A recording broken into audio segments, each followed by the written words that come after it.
Hello everyone, good afternoon. Welcome back to my channel daily vlog আইনার চ্যানেলে আবারও একটা নতুন ব্লগে তোমাদের সবাইকে অনেক অনেক ভালোবাসা ও স্বাগত জানাচ্ছি।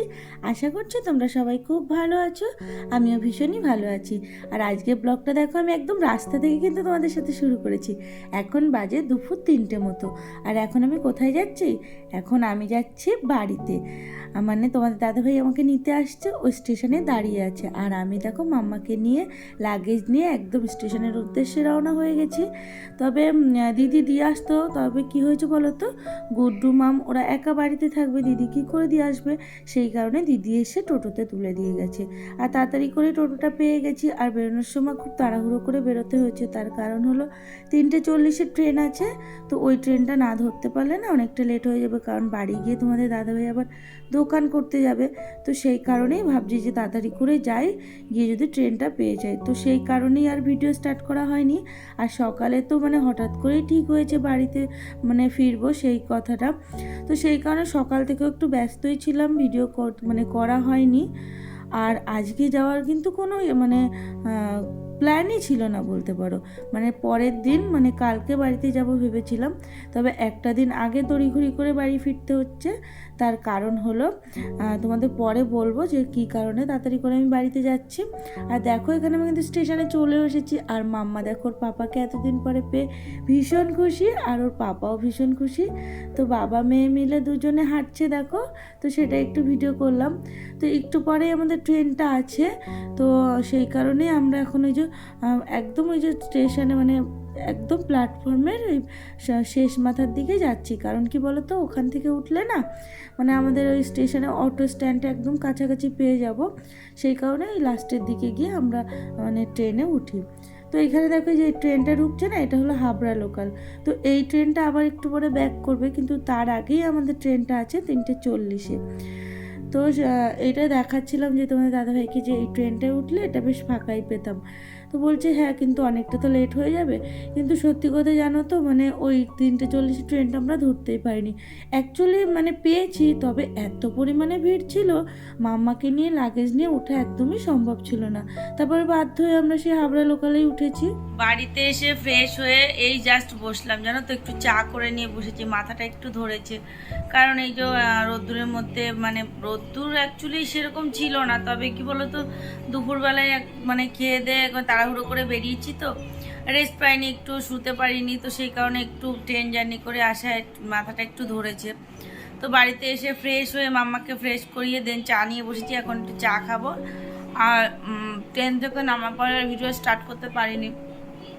প্রথমত মানে বৃষ্টি শুরু হয়ে গেছিলো, জানো তো, আমাদের ওদিকে মানে আমার বাপের বাড়ির ওদিকে মেঘ করে আছে, কিন্তু বৃষ্টি হচ্ছিল না। আমাদের এই বারাসাতের পর থেকে আমাদের এদিকটা বৃষ্টি হচ্ছিল খুবই। তো ট্রেন থেকে নেমে ওই জন্য আর মানে মানে কী বলবো, মানে ফোনটা বের করতে পারিনি বৃষ্টির মধ্যে। আর তার মধ্যে মাম্মাও না, ও ঘুম পেয়ে গেছিলো অ্যাকচুয়ালি, ক্লান্তি না একটা, ওই জন্য ওর একটু ঘুমও পেয়ে গেছিলো। তো তাড়াতাড়ি করে মানে ওই রিক্সা করে চলে আসলাম বাড়িতে এসে ওকেও ফ্রেশ করে দিয়েছি, কারণ ওই ঘেমে টেমে গেছে। ওকে গা হাত পা ভালো করে ধুয়ে দিয়েছি, তারপরে জামা চেঞ্জ করে দিয়েছি। আর তোমাদের দাদাভাই তো এসেই ফ্রেশ হয়ে বেরিয়ে গেছে দোকানে, ওর তো যে দোকানে যেতে হবে, যার জন্যই ও তাড়াহুড়ো করেই আনতে গিয়েছিলো। কালকেরা আসতাম, কিন্তু কালকে ভেবে দেখলাম যে কালকে থাক, কালকে না আজকেই চলে আসি। প্রথমত আমার একটা পার্সেল রিটার্ন করার আছে সেই কারণ, আর দ্বিতীয়ত হলো মানে রিটার্ন করার কালকে রিটার্ন করেছি, না হলে কি বলতো ডেটটা চলে যেত, রিটার্নের ডেটটা মানে 10 দিন অবধি তো একটা ভ্যালিডিটি থাকে। তো সেই কারণে মানে রিটার্নের ডেটটা চলে যেত বলে কালকে রিটার্নের করেছি। দেখলাম কি যে পিক আপ দেখাচ্ছে 1 তারিখে। তো আজকে আবার ফোন করলো যে পিক আপের জন্য। তো যেহেতু 1 তারিখে রয়েছে, ওই কারণে আমি ফোন করে আবার মানে ওনাদের আবার বললাম যে কালকে আমি দিতে পারবো, আমি বাড়িতে নেই। তো কালকে ওরা আসবে, মানে উনি যে মানে রিটার্নটা নেবে উনি আসবেন। তো কালকে না দিতে পারলে তো আমার ওটা ক্যান্সেলই হয়ে যাবে, আর আমি টাকাটা রিফান্ডটা পাবো না। এইটা তো একটা কারণ ছিল। আর একটা কারণ কি বলতো, মামের কালকের থেকে পরীক্ষা শুরু। এবার দেখো বাড়ি ঘরে কি হয়, মানে বুনুকে আদর করে, বুনুর সাথে খেলা করে, তারপরে ভাই বুনু দুজনে মিলে এরকমভাবে মানে ঘরে চিৎকার চেঁচামেচি করে, ও পড়তেও পারবে না। আর আমি রয়েছি, মানে একটা ঘরের মধ্যে তো অসুবিধা হয়ে যায়। এবার সেটাও ভেবে দেখলাম যে ওর তো পরীক্ষাও রয়েছে, আমি গেলে তো কালকেও চলে আসলেও আসা যাবে, আজকে তোর থেকে আজকে আসলে ও একটু হলেও বেশিক্ষণ পড়তে পারবে, নাহলে ভাই বোন ঘরে থাকলে না ওই যে দুষ্টুমি করে, ওর কনসেন্ট্রেটটা করতে পারে না পড়াশোনায়। অনেক অনেক কিছু ভেবে চিনতে চলে আসলাম। আর এটাও একটা কারণ, আবার একটা কারণ কি বলতো, অনেকদিন ধরে তোমাদের দাদাভাই বাইরে থেকে খাচ্ছে, ওর একটু পেটে মানে গ্যাস গ্যাস প্রবলেম হচ্ছে, তো সেটাও ভেবেচিন্তে দেখলাম যে একটা দিন থাকা মানে আবারও 3টে বেলা এরকম বাইরে খাওয়া। তো সেই সমস্ত কিছু বিচার করে আজকে চলে আসলাম। তো আজকে যেহেতু দোকান রয়েছে, মানে মাল রয়েছে অনেকগুলো, তো সেই কারণে ওর একটু বলতে পারো কষ্ট হয়ে গেছে। মানে তবুও আমি তো অনেকটাই চলে এসেছিলাম, ও শুধু ট্রেনে করে নিয়ে এসেছে, তাও কষ্ট হয়ে যায় না অতটা জার্নি করে এসে আবার দোকানে যাওয়া। তো এখন আমি একটু চা খাবো, তারপর মাম্মাকে কিছু একটা খাইয়ে দেবো। আর ঘরে জানো তো কোনো মানে কিচ্ছু নেই, সবজি বাজার নেই, মুদি বাজার নেই। অ্যাকচুয়ালি কালকে আসতাম, তো তার আগে তোমাদের দাদাভাইকে মানে বলেছিল তোমাদের দাদাভাই যে আমি সবজি বাজার করে রাখবো, আর দোকানে যে মুদি মালপত্র সে সমস্ত তুমি আমাকে লিস্ট করে পাঠিয়ে দিও, আমি এনে রাখবো। তো আজকে যেহেতু আসাটা ঠিক হলো, তো সমস্ত কিছুই মানে ঘরে বারণ, তো যাই হোক। তো এখনও দোকানে গেছে, বললো আমাকে তাহলে মানে লিস্টটা করে পাঠিয়ে দাও, আমি এসে মানে দোকান সদাইগুলো নিয়ে আসবো, মুদি মালগুলো। আর কাঁচা সবজি বলতে ওই আলু পেঁয়াজটা যেগুলো একটু নিয়ে আসবে, কালকে সমস্ত সবজি টবজি নিয়ে আসবে। তো এখন আমি এই যে চাটা খেয়ে লিস্ট করতে বসবো, আর মাম্মাকে দেখি কিছু একটা খাইয়ে দেবো। আর ও তো এখানে কার্টুন দেখছে, এই যে কার্টুন চালিয়ে দিয়েছি এখানে। আর এই যে দেখো শুয়ে রয়েছে কুকুনি বুড়ি। হাই করো বাবা, হাই হাই করো।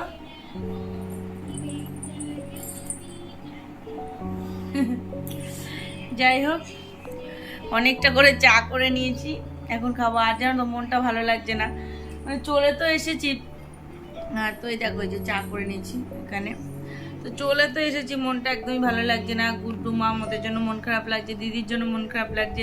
দু বোনে এক জায়গায় শুয়ে কত গল্প করছিলাম, মানে রাত্রেবেলা ঘুমাতে ঘুমাতে জানো তো আমাদের অনেক রাত হয়ে যাচ্ছিল, মানে 1:30 পৌনে 2 এরকম হয়ে যাচ্ছিল, মানে শুয়ে পড়েছি কিন্তু গল্প গল্প করতে করতে মানে গল্পই শেষ হয় না।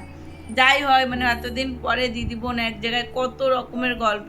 ফোনে তো কথা হয়, তবে কি বলতো এক জায়গায় থাকলে সেটা একটা মানে আলাদা রকমের গল্প গুজব হয়, মানে কখন মানে টাইমটা পার হয়ে যায় বোঝা যায় না।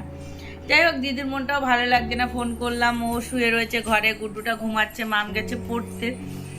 আর আমি এই যে বাড়িতে চলে এসেছি, আমারও ভালো লাগছে না জানো না। তো কি করব, মানে মেয়েদের বলবো না, মানে এটা মানুষেরই মানে কোনো মানে ঘর কি বলবো, মানে মানুষের বাসার কোনো ঠিক নেই। কথা আছে না যে পাখির বাসার ঠিক আছে, তবে মানুষের বাসার কোনো ঠিক নেই। পাখি দেখবে দিনের শেষে তুমি খাও বাবা, দিনের শেষে ঠিকই তার বাসায় ফিরে যায় একটা নির্দিষ্ট জায়গায়। আর মানুষের দেখো মানে কখন কোথায়, এই এখানে এখন আছে, পরক্ষণে কোথায় আছে, মানে কোনো ঠিক নেই। যাই হোক, আর মেয়েদের জীবন তো সারা জীবনই এবারই আর ওবারই, এবারই আর ওবারই। যাই হোক, কিছু করার নেই, এইভাবেই চলতে হবে, আর এইভাবে মানিয়ে নিতে হবে। এখানেই তো বেশিরভাগ টাইমটাই আমার থাকতে হবে, তো এটাকেই মানি।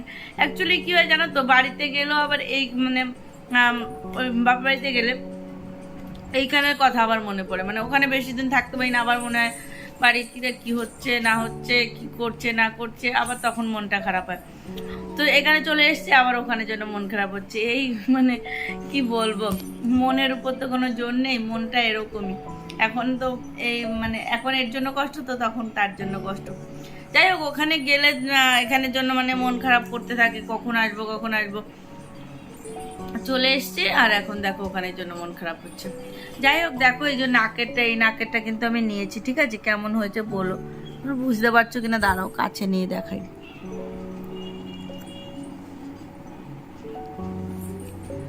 দেখা যাচ্ছে না, দাঁড়াও, বুঝতে পারছো? হ্যাঁ, এবার হয়তো বুঝতে পারছো।